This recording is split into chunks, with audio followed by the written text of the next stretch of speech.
Good evening, people of Earth, or wherever.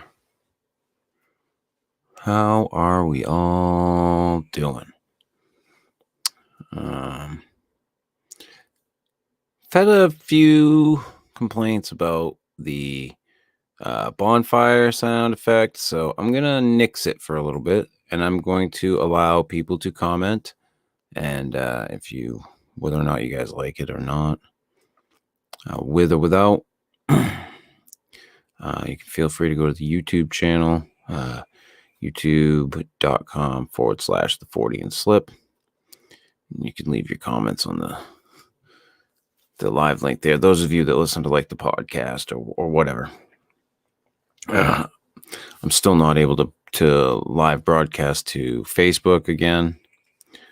My indeterminate ban still continued. My temporary indeterminate ban still continues. So,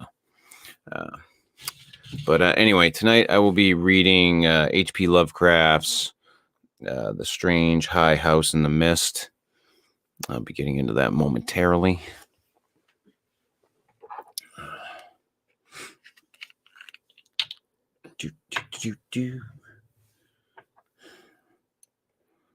As always, you can feel free to comment. I always check the comments, even if I don't catch them when they're live, or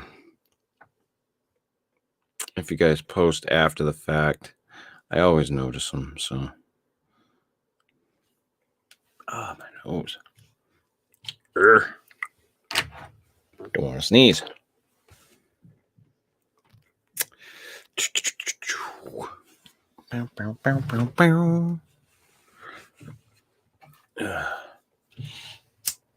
How's everybody's April Fools?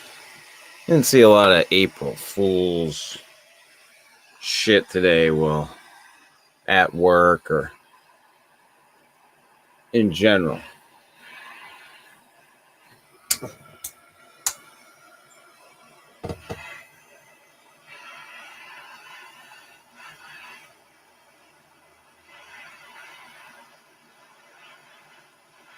So I don't know if anybody else did.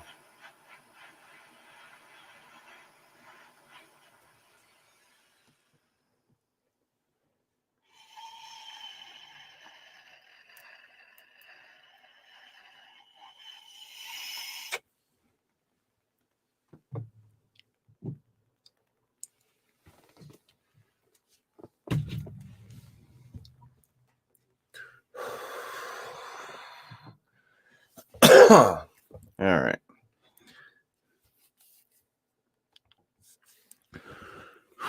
Grab a drink here, and I will get a reading.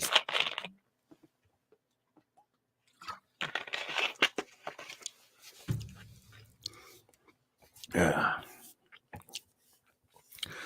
Strange High House in the Mist, written November 9th, 1926. First published in Weird Tales, Volume 18, Number 3, October 1931, pages 394 to 400. In the morning, mist comes up from the sea by the cliffs beyond Kingsport. White and feathery, it comes from the deep to its brothers, the clouds, full of dreams of dank pastures and caves of Leviathan. And later, in still summer rains on the steep roofs of poets, the clouds scatter bits of those dreams, that men shall not live without rumor of old, strange secrets and wonders that planets tell planets alone in the night. When tales fly thick in the grottos of tritons and conches and seaweeds, cities blow wild tunes learned from the elder ones. Then great eager mists flock to heaven laden with lore, and oceanward eyes on the rocks see only a mystic whiteness, as if the cliff's rim were the rim of all earth, and the solemn bells of buoys tolled free in the ether of fairy. Now north of archaic Kingsport, the crags climb lofty and curious, terrace on terrace, till the northernmost hangs in the sky like a gray frozen wind cloud. Alone it is a bleak point jutting in limitless space, For there the coast turns sharp where the great Miskatonic pours out of the plains past Arkham, bringing woodland legends and little quaint memories of New England's hills. The sea folk in Kingsport look up at that cliff as other sea folk look up at the pole star, and time the night's watches by the way it hides or shows the great bear, Cassiopeia, and the dragon. Among them it is one with the firmament, and truly it is hidden from them when the mist hides the stars of the sun. Some of the cliffs they love, as that whose grotesque profile they call Father Neptune, or that whose pillared steps they term the Causeway. But this one they fear because it is so near the sky. The Portuguese sailors coming in from a voyage cross themselves when they first see it. And the old Yankees believe it would be much graver matter than death to climb it, if indeed that were possible. Nevertheless, there is an ancient house on that cliff, and at evening men see lights in the small paned windows. The ancient house has always been there, and people say one dwells therein, who talks with the morning mists that come up from the deep, and perhaps sees singular things oceanward at those times when the cliff's rim becomes the rim of all earth, and solemn buoys toll free in the white ether of fairy. This they tell from hearsay, for that forbidding crag is always unvisited, and natives dislike to train telescopes on it. Summer boarders have indeed scanned it with jaunty binoculars, but have never seen more than the gray primeval roof, peaked and shingled, whose eaves come nearly to the gray foundations, and the dim yellow light of the little windows peeping out from under those eaves in the dusk. These summer people do not believe that the same one has lived in the ancient house for hundreds of years, but cannot prove their hearsay to any real Kingsporter. Even the terrible old man who talks to leaden pendulums and bottles, buys groceries with centuried Spanish gold, and keeps stone idols in the yard of his antediluvian cottage in the Water Street, can only say these things were the same when his grandfather was a boy, and that must have been inconceivable ages ago, when Belcher or Shirley or Pownell or Bernard was governor of His Majesty's province of the Massachusetts Bay. Then one summer there came a philosopher into Kingsport.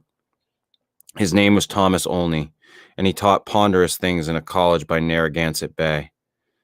With stout wife and romping children he came, and his eyes were weary with seeing the same things for many years, and thinking the same well-disciplined thoughts. He looked at the mists from the diadem of Father Neptune, and tried to walk into their white world of mystery along the tightened steps of the causeway.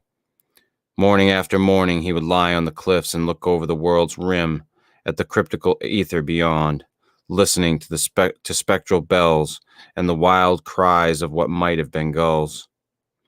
Then, when the mist would lift and the sea stand out prosy with the smoke of steamers, he would sigh and descend to the town, where he loved to thread the narrow olden lanes up and down hill, and study the crazy tottering gables and odd pillared doorways which had sheltered so many generations of sturdy sea folk. And he even talked with the terrible old man, who was not fond of strangers, and was invited into his fearsomely archaic cottage, where low ceilings and wormy paneling hear the echoes of disquieting soliloquies in the dark small hours. Of course, it was inevitable that Olney should mark the gray unvisited cottage in the sky, on that sinister northward crag which is one with the mists and the firmament. Always over Kingsport it hung, and always its mystery sounded in whispers through Kingsport's crooked alleys. The terrible old man wheezed a tale that his father had told him, of lightning that shot one night up from the peaked cottage to the clouds of higher heaven, and Granny Orne, whose tiny gambrel roofed abode in Ship Street is all covered with moss and ivy, croaked over something her grandmother had heard at second hand, about shapes that flapped out of the eastern mist straight into the narrow single door of that unreachable place. For the door is set close to the edge of the crag, toward the ocean, and glimpsed only from ships at sea. At length, being avid for new strange things and held back by neither the Kingsporter's fear nor the summer boarder's usual indolence, only made a very terrible resolve. Despite a conservative training, or because of it, for humdrum lives breed wistful longings of the unknown. He swore a great oath to scale that avoided northern cliff and visit the abnormally antique gray cottage in the sky. Very plausibly, his saner self argued that the place must be tenanted by people who reached it from inland along the easier ridge beside the Miskatonic's estuary. Probably they traded in Arkham, knowing how little Kingsport liked their habitation, or perhaps being unable to climb down the cliff on the Kingsport side. Only walked out along the lesser cliffs to where the great crag leaped insolently up to consort with celestial things, and became very sure that no human feet could mount it or descend it on that beetling southern slope. East and north it rose thousands of feet vertically from the water, so only the western side, inland and toward Arkham, remained. One early morning in August, only set out to find a path to the inaccessible pinnacle. He worked northwest along pleasant back roads past Hooper's Pond and the old brick powder house to where the pastures slope up to the ridge above the Miskatonic and give a lovely vista of Arkham's white Georgian steeples across leagues of river and meadow. Here he found a shady road to Arkham, but no trail at all in the seaward direction he wished. Woods and fields crowded up to the high bank of the river's mouth and bore not a sign of man's presence, not even a stone wall or a straying cow, but only the tall grass and giant trees and tangles of briars that the first Indian might have seen. As he climbed slowly east, higher and higher above the estuary on his left and nearer the sea, he found the way growing in difficulty, till he wondered how ever the dwellers in that disliked place managed to reach the world outside, and whether they came often to market in Arkham. Then the trees thinned, and far below him on his right he saw the hills and antique roofs and spires of Kingsport. Even the central hill was a dwarf from this height, and he could just make out the ancient graveyard by the Congregational Hospital, beneath which rumor said some terrible caves or burrows lurked. Ahead lay sparse grass and scrub blueberry bushes, and beyond them the naked rock of the crag and the thin peak of the dreaded gray cottage. Now the ridge narrowed, and only grew dizzy at his loneness in the sky. South of him the frightful precipice above Kingsport, north of him the vertical drop of nearly a mile to the river's mouth. Suddenly a great chasm opened before him, 10 feet deep, so that he had to let himself down by his hands and drop to a slanting floor, and then crawl perilously up a natural defile in the opposite wall. So this was the way the folk of the uncanny house journey betwixt earth and sky. When he climbed out of the chasm, a morning mist was gathering, but he clearly saw the lofty and unhallowed cottage ahead, walls as gray as the rock, and high peaks standing bold against the milky white of the seaward vapors. And he perceived that there was no door on this landward end, but only a couple of small lattice windows with dingy bull's-eye panes, leaded in 17th century fashion. All around him was cloud and chaos, and he could see nothing below but the whiteness of illimitable space. He was alone in the sky with this queer and very disturbing house. And when he sidled around the front and saw that the wall stood flush with the cliff's edge, so that the single narrow door was not to be reached save from the empty ether, he felt a distinct terror that altitude could not wholly explain. And it was very odd that shingles so worm-eaten could survive, or bricks so crumbled still form a standing chimney. As the mist thickened, only crept around to the windows on the north and west and south sides, trying them, but finding them all locked. He was vaguely glad they were locked, because the more he saw of that house, the less he wished to get in. Then a sound halted him. He heard a lock rattle and bolts shoot, and a long creaking follow as if a heavy door were slowly and cautiously opened. This was on the oceanward side that he could not see, where the narrow portal opened on blank space thousands of feet in the misty sky above the waves. Then there was heavy, deliberate tramping into the cottage, and only heard the windows opening, first on the north side opposite him, and then on the west just around the corner. Next would come the south windows under the great low eaves on the side where he stood, and it must be said that he was more than uncomfortable, as he thought of the detestable house on one side and the vacancy of upper air on the other. When a fumbling came in the nearer casements, he crept around to the west again, flattening himself against the wall beside the now opened windows. It was plain that the owner had come home, but he had not come from the land, nor from any balloon or airship that could be imagined. Steps sounded again and only edged round to the north, but before he could find a haven, a voice called softly, and he knew he must confront his host. Stuck out of a west window was a great black bearded face whose eyes shone phosphorescently with the imprint of unheard-of sights. But the voice was gentle and of a quaint olden kind, so that only did not shudder when a brown hand reached out to help him over the sill and into that low room of black oak wainscots and carved Tudor furnishings. The man was clad in very ancient garments and had about him an unplaceable nimbus of sea lore and dreams of tall galleons. Only does not recall many of the wonders he told, or even who he was, but says that he was strange and kindly, and filled with the magic of unfathomed voids of time and space. The small room seemed green with the dim aqueous light, and only saw that the far windows to the east were not open, but shut against the misty ether with dull thick panes like the bottoms of old bottles. That bearded host seemed young, yet looked out of eyes steeped in the elder mysteries. And from the tales of marvelous ancient things he related, it must be guessed that the village folk were right in saying he had communed with the mists of the sea and the clouds of the sky ever since there was any village to watch his taciturn dwelling from the plain below.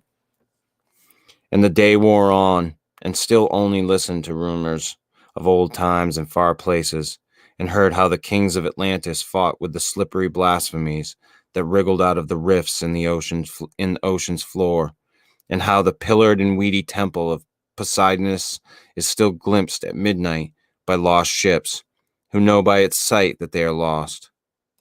Years of Titans were recalled, but the host grew timid when he spoke of the dim first age of chaos, before the gods or even the elder ones were born, and when only the other gods came to dance on the peak of Hatheg Kla in the stony desert near Ulthar beyond the river sky.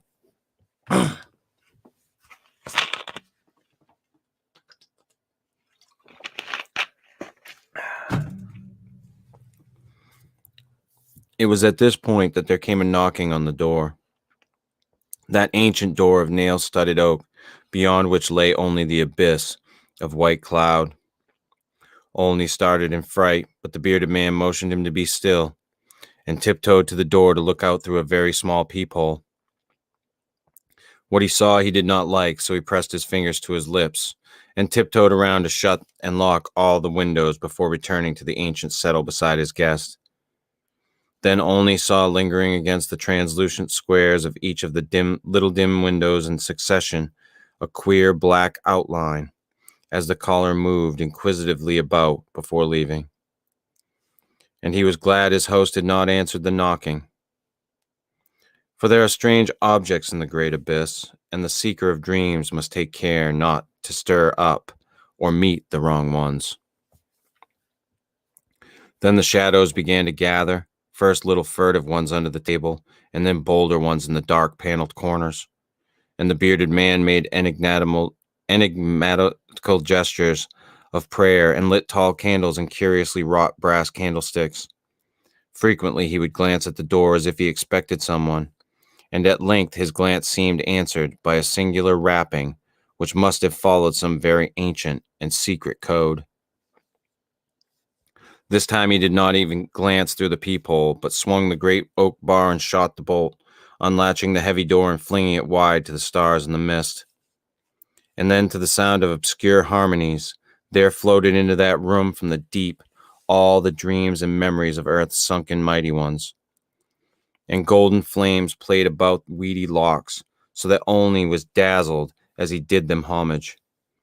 Trident-bearing Neptune was there, and sportive Tritons and fantastic Nereids, and upon dolphins' backs was balanced a vast crenulate shell, wherein rode the grey and awful form of primal Nodens, lord of the great abyss.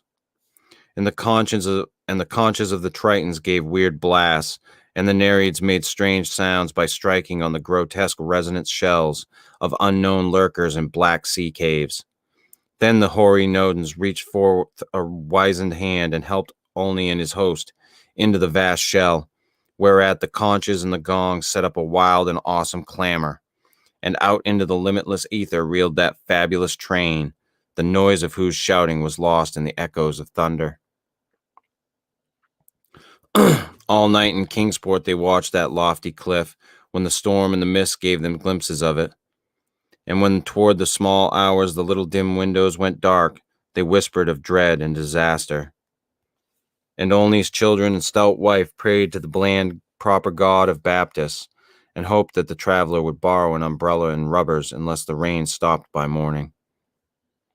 Then dawn swam dripping and mist-wreathed out of the sea, and the buoys told solemn and vortices of white ether.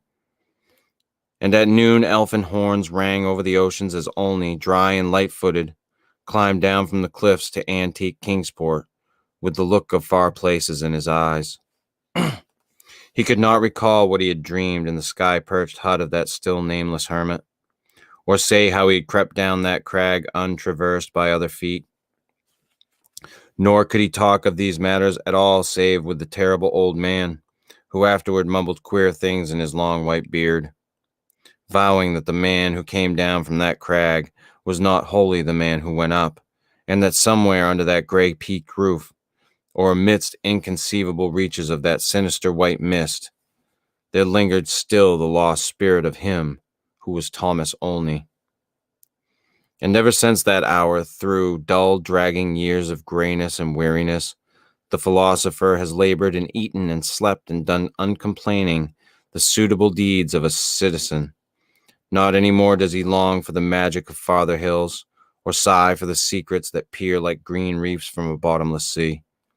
The sameness of his days no longer gives him sorrow, and well-disciplined thoughts have grown enough for his imagination. His good wife waxes stouter and his children older and prosier and more useful, and he never fails to smile correctly with pride when the occasion calls for it. In his glance there is not any restless light, and if he ever listens for solemn bells or far elfin horns, it is only at night when old dreams are wandering. He has never seen Kingsport again, for his family disliked the funny old houses and complained that the drains were impossibly bad. They have a trim bungalow now at Bristol Highlands, where no tall crags tower, and the neighbors are urban and modern. But in Kingsport, strange tales are abroad, and even the terrible old man admits a thing untold by his grandfather. For now, when the wind sweeps boisterous out of the north past the high ancient house that is one with the firmament, there is broken at last the ominous brooding silence ever before the bane of Kingsport's maritime cotters. And old folk tell of pleasing voices heard singing there, and of laughter that swells with joys beyond earth's joys, and say that at evening the little low windows are brighter than formerly. They say, too, that the fierce aurora comes oftener to that spot shining blue in the north, with visions of frozen worlds, while the crag and the cottage hang black and fantastic against wild coruscations. And the mists of the dawn are thicker, and sailors are not quite sure that all the muffled seaward ringing is that of the solemn buoys. Worst of all, though, is the shriveling old fears in the hearts of Kingsport's young men, who grow prone to listen at night to north wind's faint, distant sounds. They swear no harm or pain can inhabit that high-peaked cottage, for in the new voices gladness beats, and with them the tinkle of laughter and music.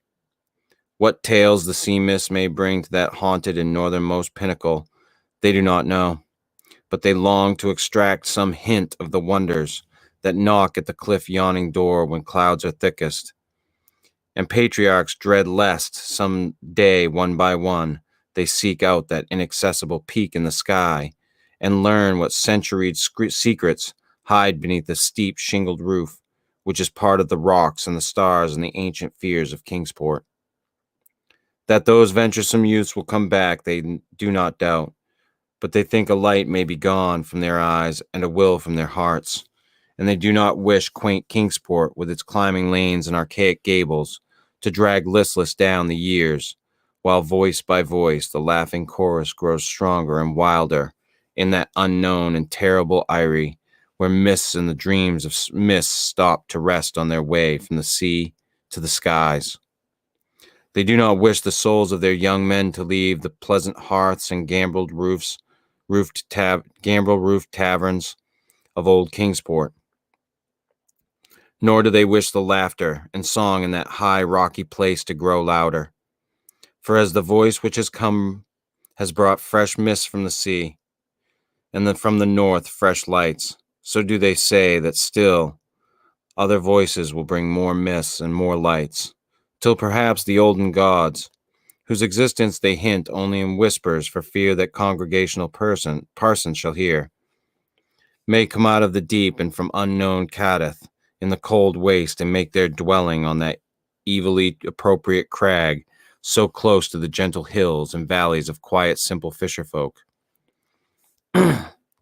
This they do not wish, for to plain people things not of earth are unwelcome. And besides, the terrible old man often recalls what Olney said about a knock that the lone dweller feared, and a shape seen black and inquisitive against the mist through those queer translucent windows of leaded bull's eyes. All these things, however, the elder ones only may decide, and meanwhile the morning mist still comes up by that lonely, vertiginous peak with the steep ancient house, that gray, low-eaved house where none is seen, but where evening brings furtive lights, while the north wind tells of strange revels. White and feathery, it comes from the deep to its brothers the clouds, full of dreams and of dank pastures and caves of Leviathan. And when tales fly thick in the grottos of Tritons, and conches and seaweed cities blow wild tunes learned from the elder ones, then the great eager vapors flock to heaven laden with lore. And Kingsport, nestling uneasy on its lesser cliffs below that awesome hanging sentinel of rock, sees oceanward only a mystic whiteness, as if the cliff's rim were the rim of all earth, and the solemn bells of the buoys tolled free in the aether of the ferry. And that was The Strange High House in the Mist by H.P. Lovecraft. Hope you fucking enjoyed it. It's pretty cool. I usually enjoy his stuff. I don't know that I've found one that I haven't liked yet. There's been some stuff by Poe that's been just weird. And I know some of the stuff in Ambrose Bierce's complete works is like just odd. But it's cool that have the chance to read it all if I want. So and Lovecraft stuff is just, it's dark and it builds really well, I think. So hope you enjoyed it, and I will try to get some other stuff done possibly tomorrow and over the weekend if I can, but hope everybody's having a good one, and I guess happy April Fool's Day. I don't know what you do with it at this point. It's a big gag. I don't know. Enjoy it. Pull a prank on somebody, I guess. It's almost over. Until next time, toodles.